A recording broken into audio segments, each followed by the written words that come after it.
नमस्कार दोस्तों, स्वागत है आपका आज के मुख्य समाचार में, जिसमें सबसे पहली और बड़ी खबर में आपको बताएंगे कि बीजेपी ने बेरोजगारी की बीमारी से हरियाणा की जड़ों, युवाओं के भविष्य और प्रदेश की सुरक्षा को संकट में डाला। राहुल गांधी ने बीजेपी को घेरा। खबर में आगे जिक्र होगा। नीतीश कुमार के लिए पीएम पद की मांग। बीजेपी जेडीयू के बीच सांप नेवले की लड़ाई। किसने दिया यह बयान, सब कुछ बताएंगे। खबर में आगे जिक्र होगा कि जेडीयू सांसद की बेबसी देखिए, छोटा बाबू भी फोन नहीं उठा रहा है। नीतीश पर तेजस्वी यादव ने कसा है तंज। आगे आपको बताएंगे कि इतनी जल्दी क्या थी। एमसीडी में चुनाव पर सुप्रीम कोर्ट ने एलजी को सुनाया और चेतावनी भी दी। और इसी के साथ आगे जिक्र होगा महाराष्ट्र का, जहां पर बीजेपी को हर चीज का श्रेय लेने की आदत है। मराठी को शास्त्रीय भाषा का दर्जा मिलने पर बोले संजय राउत। दोस्तों, इसी प्रकार की तमाम बड़ी खबरें आपके लिए लेकर आए हैं, लेकिन उससे पहले आपसे निवेदन की कृपया करके वीडियो कीजिए लाइक और चैनल को सब्सक्राइब करके बेल आइकन दबाकर कमेंट में लिखे जय हिंद। रुक करते हैं सबसे पहले और बड़ी खबर की तरफ। बीजेपी ने बेरोजगारी की बीमारी से हरियाणा की जड़ों, युवाओं के भविष्य और प्रदेश की सुरक्षा को संकट में डाला। राहुल गांधी ने बीजेपी को घेरा। जी दोस्तों, आपको बता दें कि लोकसभा में नेता प्रतिपक्ष राहुल गांधी ने शुक्रवार को कहा कि हरियाणा की सत्ता में आने के बाद कांग्रेस रोजगार सृजन पर जोर देगी तथा राज्य को नशा मुक्त किया जाएगा, जिससे हर परिवार खुशहाल होगा। जी दोस्तों, आपको बता दें कि 90 विधानसभा सीटों वाले हरियाणा में आज मतदान हो रहा है और इसी बीच जो राहुल गांधी का ये बयान है, इससे कांग्रेस को बढ़त मिल सकती है। उन्होंने आरोप भी लगाया कि भारतीय जनता पार्टी द्वारा फैलाई गई बेरोजगारी की बीमारी ने हरियाणा की जड़ों, युवाओं के भविष्य और प्रदेश की सुरक्षा को गहरे संकट में डाल दिया है। हरियाणा की सभी 90 सीट के लिए शनिवार को यानी कि आज मतदान हो रहा है और मतगणना 8 अक्टूबर को होगी। राहुल गांधी ने हरियाणा में हाल ही में निकाली गई अपनी विजय संकल्प यात्रा के दौरान कुछ महिलाओं से हुई मुलाकात का वीडियो एक्स पर साझा किया। उन्होंने कहा कि बीजेपी की फैलाई हुई बेरोजगारी की बीमारी ने हरियाणा की जड़ों, युवाओं के भविष्य और प्रदेश की सुरक्षा को गहरे संकट में डाल दिया है। हरियाणा की कुछ बहनों ने विजय संकल्प यात्रा के दौरान आश्रय दिया, बहुत प्यार से घर की रोटी खिलाई और साथ ही प्रदेश की जटिल समस्याएं समझाई। उन्होंने दावा किया कि आज भारत में सबसे अधिक बेरोजगारी हरियाणा में है और इसका कारण यह है कि बीजेपी ने एक दशक में प्रदेश के युवाओं को रोजगार देने वाली हर प्रणाली की रीढ़ तोड़ दी है। राहुल गांधी ने कहा कि बीजेपी ने गलत जीएसटी और नोटबंदी से छोटे व्यापारों की कमर तोड़ दी है। अग्निपथ योजना के जरिए सेना की तैयारी करने वाले युवाओं का हौसला तोड़ा। 3 काले कानूनों से कृषि व्यापार करने वालों की हिम्मत तोड़ी। खिलाड़ियों से समर्थन छीनकर उनका सपना तोड़ा। परिवार पहचान पत्र से सरकारी भर्ती रोककर परिवारों को तोड़ा। उन्होंने कहा कि इसी का नतीजा है कि नशे की गिरफ्त में युवा हुनर बर्बाद हो रहा है। निराश नौजवान अपराध की राह पकड़ रहे हैं और डंकी जैसे खतरों के सफर से परिवार तबाह हो रहा है। अमेरिका जाने के लिए पर्याप्त दस्तावेज के अभाव में लोग अब तुर्की और कजाकिस्तान के साथ दक्षिण अमेरिकी देशों तक तथा पनामा के जंगलों से होकर खतरनाक रास्ते से यात्रा करते हैं, तो इसे डंकी रूट कहा जाता है। दोस्तों, इस जानलेवा रास्ते में जानवरों और मानव तस्करों से भी निपटना पड़ता है और कई बार जान तक चली जाती है। रुक करते हैं कि ब्रेकिंग न्यूज की तरफ। नीतीश कुमार के लिए पीएम पद की मांग। बीजेपी जेडीयू के बीच सांप नेवले की लड़ाई। जी हाँ दोस्तों, बिहार में विधानसभा चुनाव से पहले एनडीए में सब कुछ ठीक नजर नहीं आ रहा है। बीजेपी और जेडीयू के नेताओं के बीच जमकर बयानबाजी हो रही है। एक बार फिर से जेडीयू नेता ने बिहार के मुख्यमंत्री नीतीश कुमार को लेकर पीएम पद की मांग कर दी है। जेडीयू के मंत्री जमा खान ने जब पूछा गया कि नीतीश कुमार 19 साल से मुख्यमंत्री हैं, केंद्र में मंत्री रह चुके हैं, अब क्या करेंगे, तो उन्होंने जवाब दिया और कहा कि नीतीश कुमार आगे चलकर प्रधानमंत्री बनेंगे। आगे बोलते हुए जमा खान ने कहा कि जब नीतीश कुमार पीएम उम्मीदवार बनेंगे तो विपक्ष भी उन्हें अपना समर्थन देंगे। विपक्ष भी चाहता है कि नीतीश कुमार पीएम बने, बिहार और पूरा देश चाहता है कि नीतीश कुमार पीएम बने। आपको क्या कुछ लगता है कमेंट में बताइए। रुक करते हैं अगली ब्रेकिंग न्यूज की तरफ। नीतीश पर तेजस्वी यादव ने फिर कसा तंज। कहा जेडीयू सांसद की बेबसी देखिए, छोटा बाबू भी फोन नहीं उठा रहा है। जी हाँ दोस्तों, आपको बता दें कि बिहार के नेता प्रतिपक्ष इन दिनों विदेश यात्रा पर हैं। पत्नी और बेटी के साथ दुबई की सैर कर रहे हैं, लेकिन सोशल मीडिया के माध्यम से उनकी राजनीति जारी है।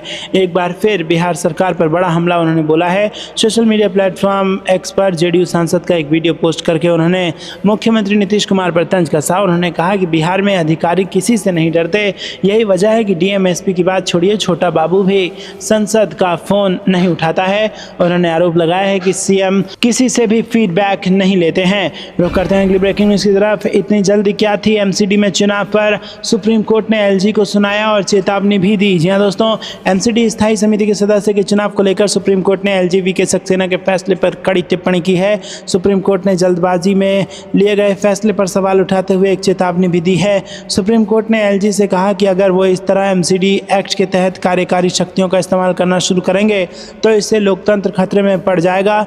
और इसी के साथ शीर्ष अदालत ने चेतावनी देते हुए कहा है कि अगर आप एमसीडी स्थायी समिति के अध्यक्ष के लिए चुनाव आयोजित कराते हैं तो हम इसे गंभीरता से लेंगे। बता दें कि मेयर और आम आदमी पार्टी की नेता शैली ओब्रायन ने एलजी के सक्सेना के आदेश पर कराए गए एमसीडी की स्थायी समिति के छठे सदस्य के चुनाव को चुनौती देते हुए सुप्रीम कोर्ट का दरवाजा खटखटाया था और सुप्रीम कोर्ट ने इस मामले पर सुनवाई करते हुए एलजी ऑफिस से जवाब मांगा है। रुक करते हैं अगली ब्रेकिंग न्यूज़ की तरफ। बीजेपी को हर चीज का श्रेय लेने की आदत, मराठी को शास्त्रीय भाषा का दर्जा मिलने पर बोले संजय राउत। जहां दोस्तों, केंद्रीय मंत्रिमंडल ने मराठी को शास्त्रीय भाषा का दर्जा देने को मंजूरी दे दी है, जिसको लेकर शिवसेना के नेता संजय राउत की प्रतिक्रिया आई है। उन्होंने कहा कि ये बहुत बड़ा सम्मान है कि मराठी को शास्त्रीय भाषा का दर्जा दिया गया है। 5 भाषाओं को ये सम्मान दिया गया है, बंगाली, मराठी, पाली, प्राकृत और असमिया। वर्षों से मांग की जा रही थी कि मराठी भाषा को ये सम्मान दिया जाना चाहिए। सांसद राउत ने आगे कहा कि राज्य के लगभग सभी दलों के नेताओं ने पिछले 30-35 वर्षों से हर मुख्यमंत्री और हर राज्य सरकार ने ये मांग की है कि अगर ऐसा हुआ है तो ये सभी का योगदान है, सिर्फ एक व्यक्ति का नहीं। बीजेपी को हर चीज़ का श्रेय लेने की आदत है। उन्हें उद्योग और व्यापार को इस राज्य से बाहर जाने से रोकना चाहिए। मराठी भाषा के साथ साथ इस राज्य की प्रतिष्ठा बढ़नी चाहिए। रुक करते हैं अगली ब्रेकिंग न्यूज़ की तरफ।